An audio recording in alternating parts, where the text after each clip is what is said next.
Education is said to be the premise of progress in every society, while the teacher is the heart of the educational system. Welcome to this program, Guest of the Week. My name is Jane Madwaguna.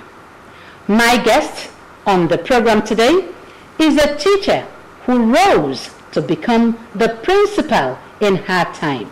She was principal for 10 solid years. And for that, we'll be sharing a lot about her wealth of experience and what she's been able to use these experiences of hers to do in the educational system.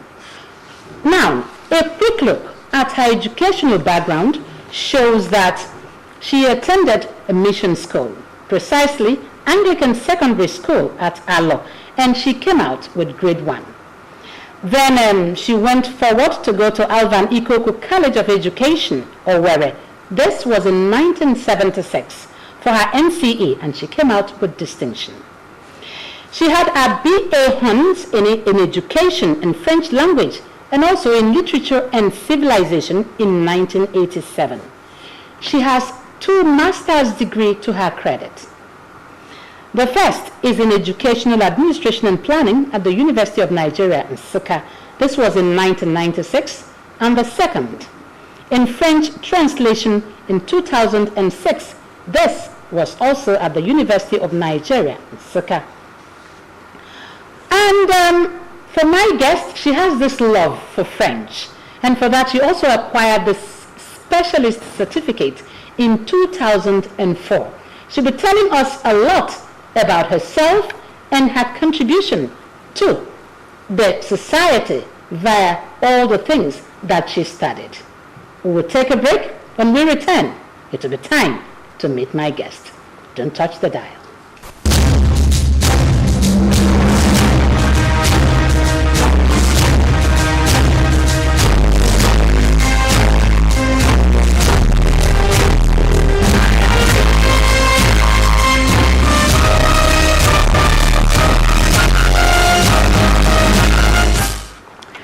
Now, time to meet my guest. And my guest is Victoria Chineku Egwim Ma. You're welcome to Guest of the Week. Thank you, Jane. It's really a pleasure, having you with us today in our studio. Now, you've had this wealth of experience in the teaching profession.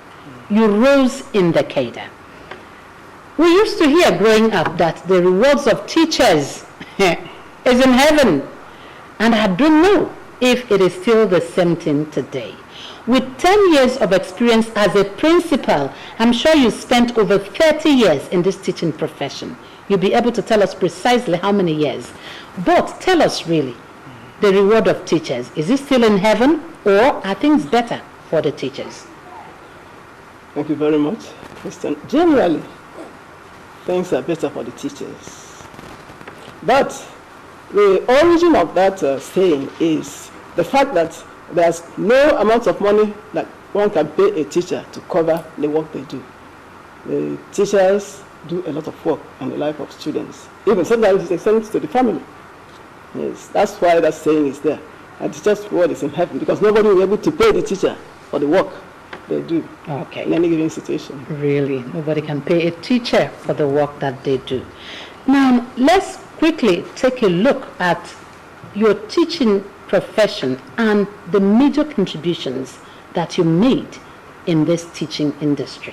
Tell us about it. Okay. Teaching is a calling. People don't just go to teach and teach well if they are not called for that profession. When I graduated from college, I had a lot of opportunities to work in other places, but I said to myself, I will teach. I love the youth. I love to make a positive impact on the lives of youths. That's why I went to teaching, and I enjoyed every bit of it. Yes, I enjoyed every bit of it because I had a class of 30 students. It gives me joy to get to know them one by one, their individual characters. And in my interaction with them, I see exactly where they have flaws and where they have virtues. Yes, and I work on that. And it became unconscious at a stage. When some of the students I handled come back, they tell me what I did for them. And I say, when did this happen? Mm-hmm. And because I get to their individual problems, apart from teaching them the learning experiences, I also touch their lives. You see how they look at life. Yes. And then trying to teach them leadership qualities. Because somebody has to teach that. So those students don't have the opportunity of getting it from home. Because the parents are now very busy looking for money. You blame them halfway, you leave them, because they have to have money to take care of those students. Yes. So it's the interaction and changing positively the lives of the students, which is a very great interest to me. And when I teach, I drive home the facts. So that after teaching, the student will not leave it there. Or we got to state for exams. It will be put in his life. So practice also. Like if you teach a student 2 plus 2 equals 3. You have to practicalize it. Maybe you give the person 2 naira to go to the market and purchase something. After purchasing, what is the change? That is mathematics. I say the maths teacher does not drive home that point. The student will drop it at the classroom and wouldn't know that maths is life. Well, for language, when you teach language, you go to meet people, you communicate with them. You draw from your wealth of experience to communicate effectively. Otherwise, the teaching will not have taken root. So when we teach, we drive from the points and make it a life experience that they could put into practice anytime, anywhere. Okay. Now, when we look at teaching the way it used to be and what we have now, in the olden days in your time and now, we look at parents, though we put our children in various schools of repute, so to say, but we see parents going out of their way to employ hands, extra hands, to teach and brush up these children. What's the problem? Does it mean that what we had in the past is better than what is ongoing now? In the past, it was almost all boarding school. And the school authority drew the program for the students, and they must comply. Like myself, I went to a mission school, we must comply. When it's time for siesta, we must go and take siesta. When it's time for prep, we must go for prep. And that prep, teachers will be there to supervise and make sure you're doing that prep, not just sitting there. When it's time for games, we go for games. So when it's time for manual labor, everybody goes out for manual labor. But what we have these days is more of neighborhood schools. The students come from home. So the school, in fact, takes care of the students maybe from 7:30 to 2:05, and where they do extension lessons, it stretches up to around 5. Then after that, the students go. What happens in the evening, the teachers don't know. They give assignment, quite all right. Yes. But some homes are not comfortable enough for the students to do that assignment. Some parents are not always there to supervise, because for education to succeed, there must be supervision at every level. Supervision at every Supervision at every level. At home, because the child is at the center of the education industry. The child is there, the school is there, the home is there. The home, especially now that we have neighborhood schools, the home has a very important part to play. So when we give assignments, we don't follow them home to make sure they do that. They only resurface the following day. And when it's time for that subject, that's the only time the teacher can know whether the work was done at home or not. So schools do not have enough time to supervise the students. They do that while they're in school. At home, that's where the problem starts. Then, some parents have so spoiled their children that they are not motivated. The students are not motivated. How do you mean when you say spoiled? Spoiled, yes. Because we have some students who go to school to please their parents. You see, there is no motivation. Nobody has done any work on them to tell them that this education is important so that you will have a future. I don't think they're doing it for their parents. Yes. So, whatever you do, if the parents don't surface or don't do anything like engaging an extra teacher, the student may not do very well. Some parents, I pity them. Even after doing that, students, some of them don't do well. But a student that is motivated will stay in class, do everything the teacher asks him to do, do every assignment and submit, that student will never fail. Will never fail. Okay, now I've met some students who complain a lot about the workload that they had to deal with. From school, they are over-labored. At home, it is extra homework to take home to deal with. There's no time for recreation in their life, really. It's always classwork, classwork, classwork, most of the times. Academics, purely. There's no time for extracurricular activities. Do you think this is part of the problem? When you saturate a child's brain, the child reacts. There is diminishing result, Yes. diminishing effect. But in any school setting, I don't think the students will get so much work that he wouldn't be able to finish that work, if not that day, the following day. And I teach my students not to do just academics. They must do household chores, because they're human beings. Some are girls, some are boys. They must do household chores. When I help them draw their timetable at home, we put time for household chores. The grown-ups among them must prepare meals for the family. They cannot just read. And who cooks? And who cooks? So it has to be the appropriate use of time. Okay, appropriate Time use management. of time. Yes. Let's look at how you've been principal for 10 good years. How were you able to monitor the teachers who teach in the school and ensure that they follow the syllabuses and the scheme of work that they are given? How do you ensure that they strictly follow that and that the students also are showing signs of learning and following what they are doing? Okay. What's supervision? We come back to supervision. Yes, we have arms, various arms through which we do the supervision. Sometimes I go out myself to do that. Because we have the VP Academics, we have the Dean of Studies, and all these have days they supervise, and the scheme of work is given where I work, is given first week of every term. And the students know the scheme of work. Some parents who are interested know the scheme of work also. As we progress, we check up those ones that have been done. If, for any reason, towards the end of the term, the whole work is not done, we mark the one that is not done and make sure we create time to finish it. We create time either during the holidays or at the beginning of the following term and make sure we finish that. We go all out to make sure we finish it. We have various arms that monitor that. Sometimes the principal officers go to help who is the VP Academics. Though the VP Academics is really always on his toes if work has to be done and done well. But he needs help. Okay, you were at a stage in charge of curriculum development. Yes. What did you do in that area to help in academics? Yes, in that area, the federal government issues what they say is the syllabus, then we break it down.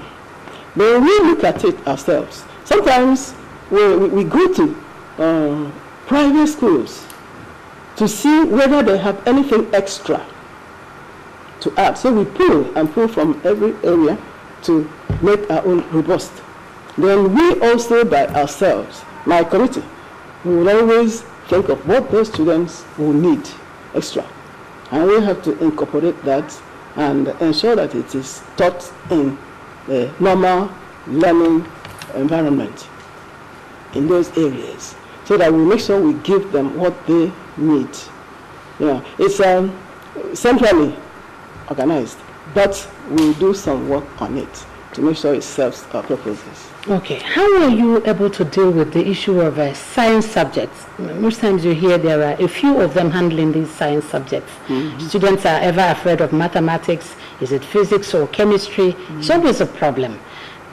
How were you able to deal with it to ensure that these students fall in love with these subjects? A subject like mathematics, we start from the first year because the problem is fundamental. It's even societal. Yes, they say that maths is very difficult. They have not tried it So it's an assumption. Yes, the students have not tried it. They have not put in any effort. But everything I know about mathematics is that it's able to be applied regularly.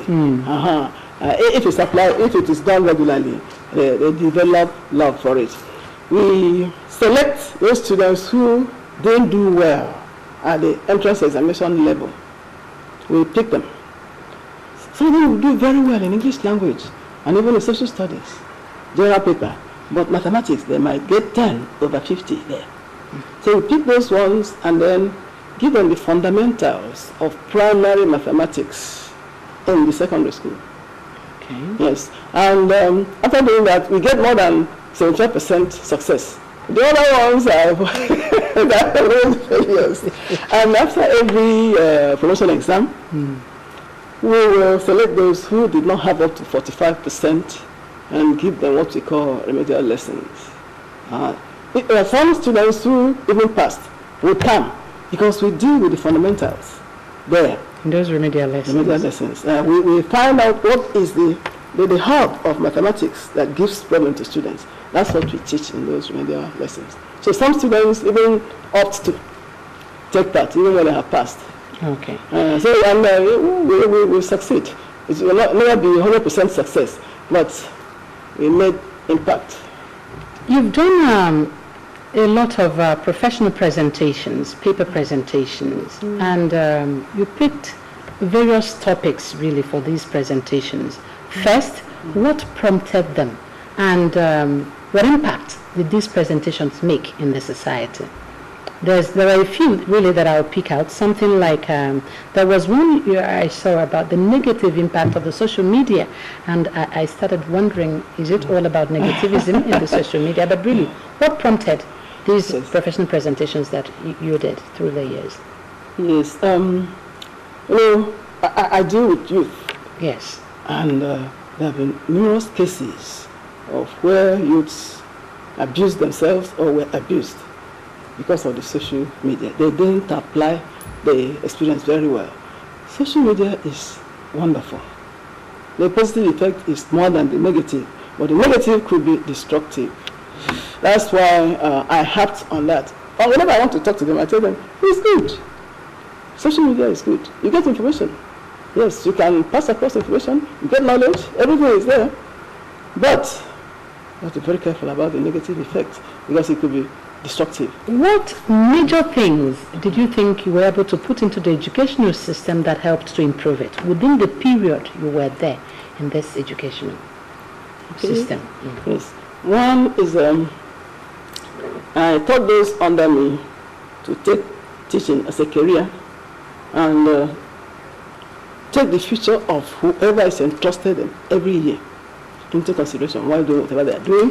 One, then we teach and teach so that it becomes part of life. Then again, at the level of evaluation, to table of specification, which is a part of evaluation and measurement, we try to entrench it. But many education industries do not think of that. And so I insisted that it should be done. Yes. So that after teaching a child, driving home the point, then you grade the questions from simple to complex. It's at that complex level that analytical mind is built in the children. Some education industries do not go to that level. And I insisted that it should be done. Table of specification. Every teacher that did education should have done that in the university. I would always get them trained, and the only way to find out whether they have really made an impact, whether we have made an impact, is to send them to compete with others. And we did a lot of that.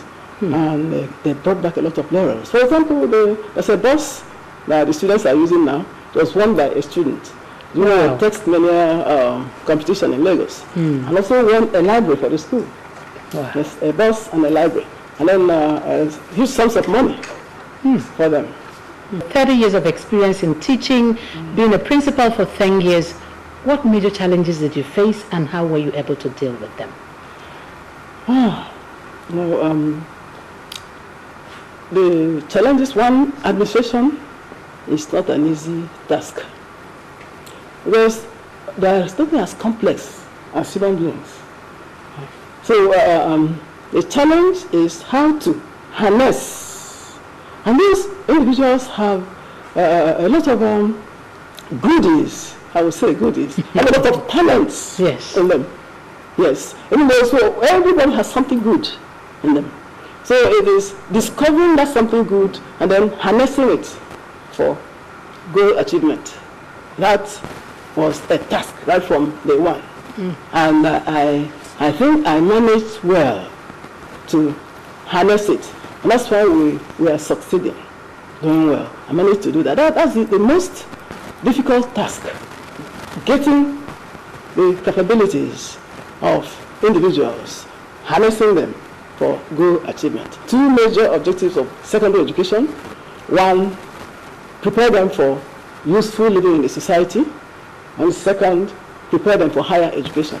So we always look at that. So anywhere we will get capabilities from teachers, strengths, in order to champion these two objectives. I didn't spare energy for doing this. Now, looking at you, Ma, you've really done so well. You've imparted in the society. Could you share with us today some of the major qualities that helped you to become the best that you are today, so that the younger ones can look at it and also follow? I'm a listener. I always listen. When people come to me and they showering me with either abuses or thoughts or whatever, I'll just stay quiet and listen. When I'm listening, I'm getting information from that person. Yes. I'm a good listener. And when I deal with people, I think of humanity. What will benefit humanity? I have even told some of them, I am doing this for the sake of humanity. If I look at your action, you don't merit it, but I have to do it for humanity. Please, tomorrow, do this also. Don't look at A or B and what A has done or what B has done. Just do it. Will it benefit humanity? Ask that question always. If it benefits humanity, go ahead and do it. So that's really, sometimes when I disagree with my workers, we decide to agree. Because I always talk reason into them. Then some parents who don't understand will come and holler at us. And we will listen to them and then try to let them understand that that's not the way. That they don't always have it right. And by the time we talk to them for about 10 to 15 minutes, they will change their minds. I don't run off with my temper with both parents and students and even teachers. Okay. Share with us very quickly some of the awards of excellence you've received in the course of this job for many years. Okay. Once one company came and organized a competition for the secondary schools in Enugu metropolis. Okay. And our school came first, became the most outstanding school, and I became the most outstanding principal. That's really good. And once the students perform well, the administrative head has performed well also. Exactly. And all these, all these, prizes they are winning, we go along with them. The school always has a pat on the back, sometimes a certificate. But the ones that belong to this, the one that is written principal, I have left it. But the one that is personal, I have taken. All right. What's your word of advice to people that are watching this program today? In the teaching profession, some will take it as maybe a waiting job, to be able to see that millionaire job that they are looking forward to. What's your advice to them, and also to the children, so that they too can listen, be patient enough to work hard to be able to get there? What's your advice? The teachers, one, if they don't have the calling to teach, and for one reason or the other they find themselves teaching, they just have to settle down and become interested in it, and then improve themselves. Some people do not have the wonderful opportunity of going to very good schools, or the environment, having a very environment for learning. So they didn't learn well while at school. They can always improve themselves. For the students, they have to be taught how to manage time. But some students don't know how to manage time. Time management. Especially now that they don't live in the boarding school. There's no bell ringing. Even in the boarding schools, they're having some problems. So those who come from home, who attend neighborhood schools, they have to be taught how to manage their time. I did that a lot. I helped them to draw timetable at home, study timetable at home. I invite parents. When I see the students not doing wonderfully, I invite the parents, and together we will draw the timetable. Then. Wow, you have heard it all. It is really, really very important that the students listen well as the teachers teach. Teaching is said to be a noble profession. Why? Because it shapes character, it shapes caliber, and it shapes the future of every child, thereby shaping the future of the society.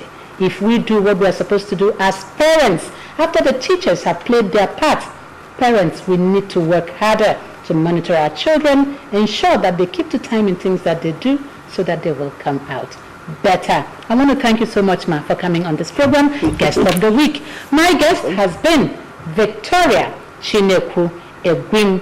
I am Jane Madwagna. Next week, this program will still be on this platform. Ensure that you always tune in to watch. At this point in time, I want to say God bless you. Bye-bye.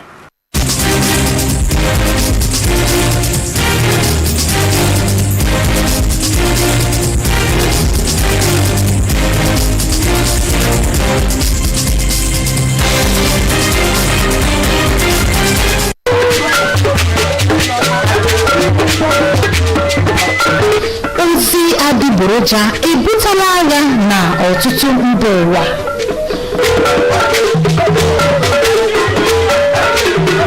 Ozi adịgboroja nwere ike ikpochapụ obodo. Igbu mmadụ na-atịgbu ezogbe nke akụkọ adịgboroja butagoro n'ala anyị bụ nke jọgburu onwe ya. Ekwenyela ihe niile ịgụtala. Agbasala ihe niile enyi. Ozi adịgboroja na-ebute igbu mmadụ. Sere ozi adịgboroja. This is a road. Our road. The road used to be good. Now, the road is not so good. Come on for road now! Wait! We tried to manage the road like that. Yeah! Sorry, I'm late. In the next 5 minutes, I will be there. Some of us didn't even care.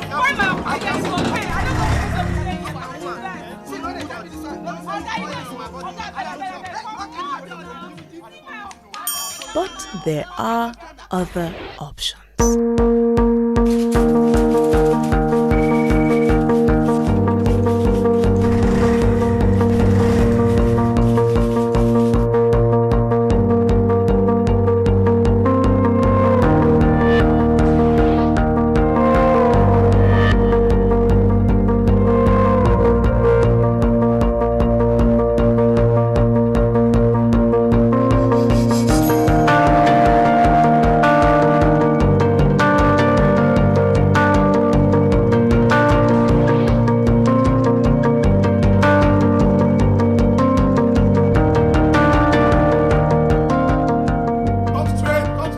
We can solve our problems by taking action. Our government can work better when we play our... We are off to the health center. It's nearly 12 kilometers, but distance is no factor. Some days are harder than others. If it rains, this stream is flooded. I am happy that my dear husband is going with me today. This is going to be the third visit. The first was when my baby was born. The second time was 6 weeks after his birth. The third is today, which is 10 weeks after birth. I still have 2 more visits to go. When my baby is 14 weeks old, and again at 9 months. That is exactly 5 visits before my baby is 1 year. You've come for your baby's immunization? Yes, we have. It's okay. My neighbor once asked me why. Must I go? I told her my baby's future is important to me. Show how you care for your children by making sure they are immunized 5 times before their first birthday. Because if you don't finish it, you haven't done it.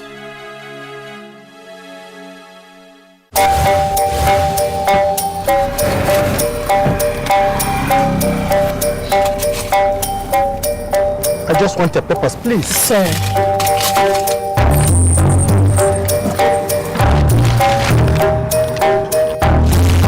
Salary don't enter. Yes, sir. And month I never even reach safe. Na salary plenty, oh. No wonder I no gree collect roja for my hand. Shut up, sir.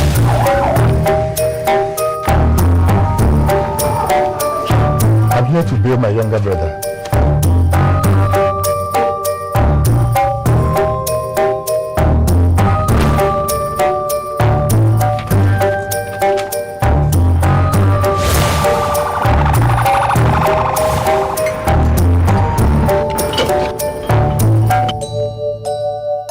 If it happen. With good luck, Proper funding, training, and cooperation. if it happen.